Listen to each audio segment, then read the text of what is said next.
All right, good evening. This is a video for 1775-76. Not very long, but let's get to it. Decisions about the Second Continental Congress, those are covered at the end of the previous video, Colonial Politics through 1774. So I'm going to jump right into why was Congress hesitant about declaring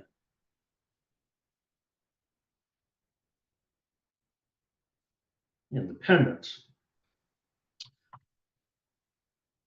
Because if you look at where we're sort of at, the shooting started in April 1775, right? Lexington and Concord.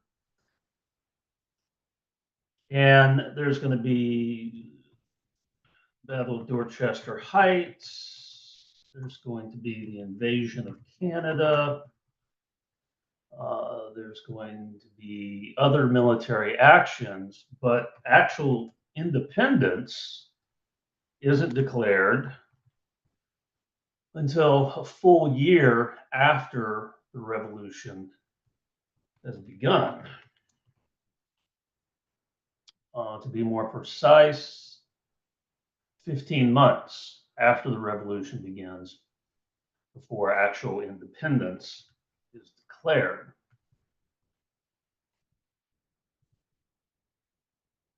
The reason for this is that Congress was very hesitant about declaring independence. And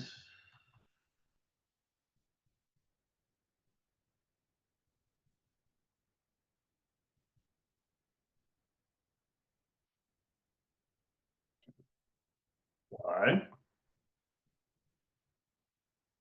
The Whigs. The generation of Americans who declared independence and wrote Declaration of Independence, Constitution, Articles of Confederation, were vastly influenced by the Whigs. Now, the Whigs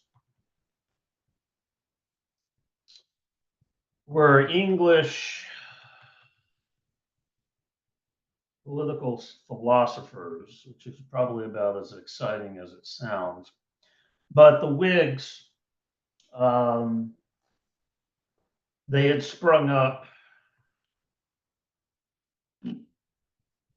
after the Glorious Revolution. The Glorious Revolution, which we covered in Unit 1, that is when James II was overthrown by Parliament, and then William and Mary were brought in to become the new monarchs, and that is where the Whigs had sort of grown up in. The Whigs believed in restraint. That revolutions could unleash more evils, that's their word, than they solved. For instance,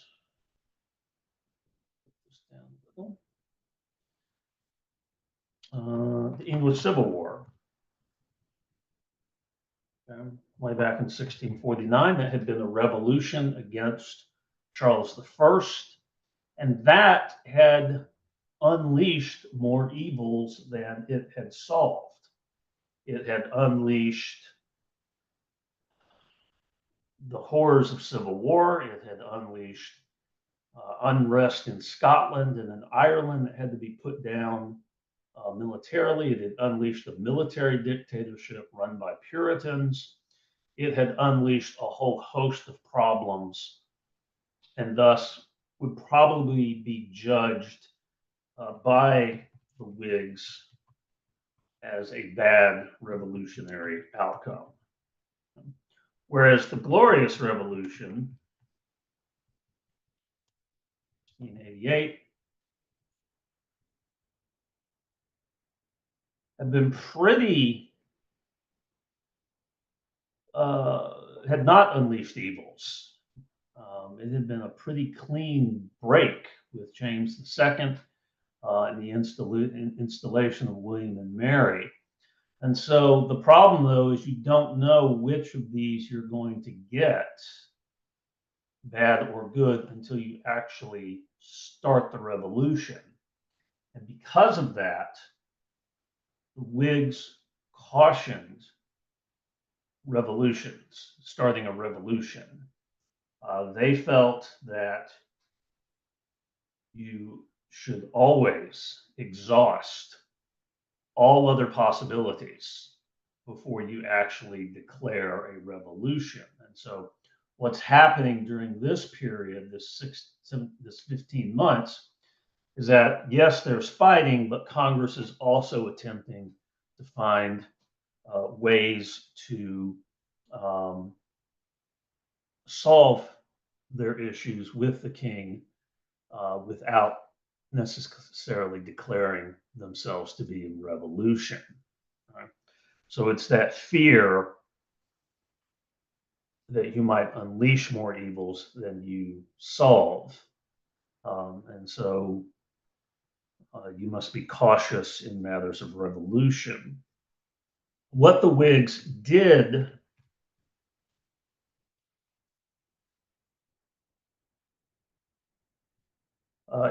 give credence to was resistance. And they had a pretty clear definition of resistance versus revolt. I'm actually going to go to another slide where I can lay this out a little easier.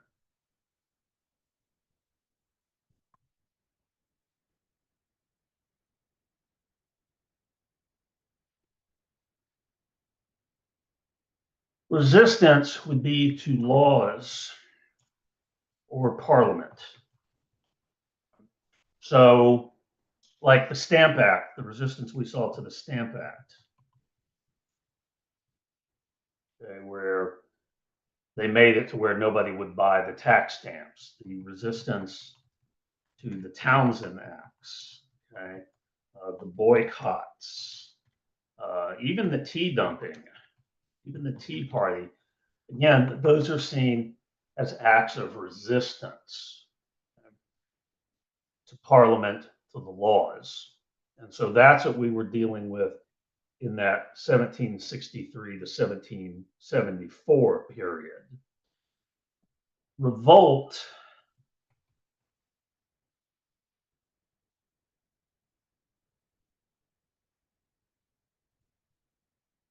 is against the monarch. It is no longer about the laws. It is no longer about parliamentary actions.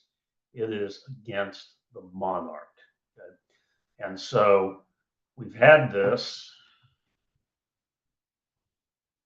during this period. 1775, we're kind of trying to decide, which way to go, really.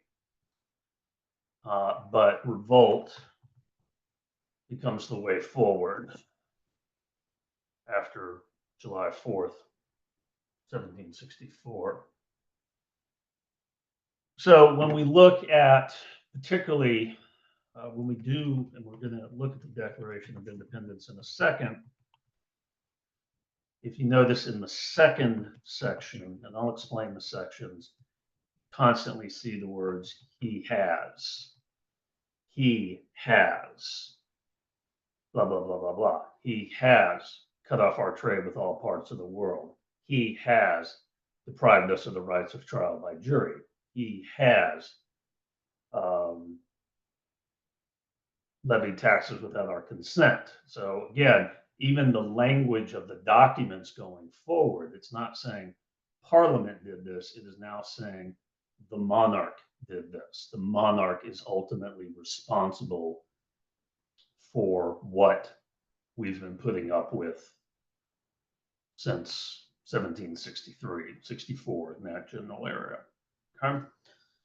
As far as the Declaration of Independence goes, it's actually a fairly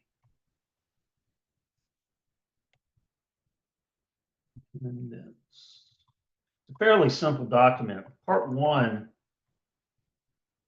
is the theory of government, Yeah, I misspelled independence.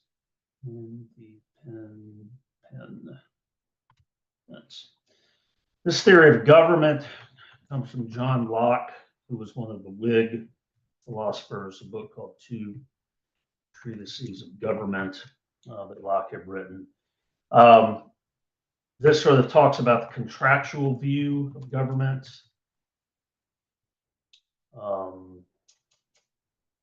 Let me pull up a copy of the Declaration of Independence real quick.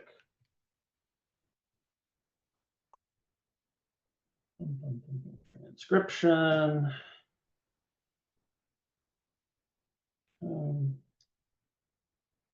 Governments are instituted amongst men as the right of people. So it's this sort of section here, this first section that is sort of the theory of government section. Boy, that got really long, really fast. There we go. Okay, that among them life, liberty, that to secure these rights, governments are instituted among men, deriving their powers from the consent of the governed. That whenever any form of government becomes destructive, it is the right of people to alter or abolish it to institute new governments. So that's what has been called often the contract theory of government, right? We give government certain powers to protect certain rights. And when over a long period government fails to do that, then that government should be replaced. Okay. So then it moves into the second part, which I guess we could call the evidence part. Right? Here's our theory. Where is the evidence that the government has become destructive of these ends?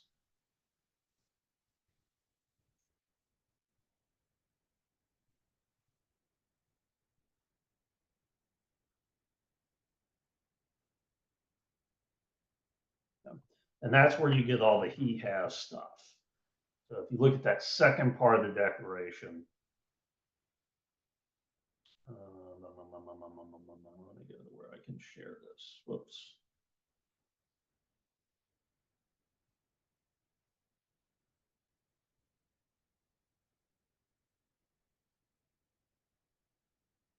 So he has refused assent to laws. He has dissolved representative houses. He has obstructed the administration of justice. He has kept among us in times of peace standing armies, ordering large bodies of troops, checking them by mock trial and punishment, cutting off our trade, imposing taxes without our consent, depriving us of the benefits of trial by jury, so on and so forth. So there's all the evidence part, okay, that King George has violated all of these rights that we have. Okay? So that comes to part 3. That's the actual declaration, right at the very end.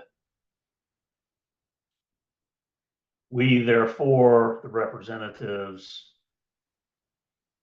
that these solemnly publish and declare that these colonies are and of right ought to be free and independent states, that all, sorry.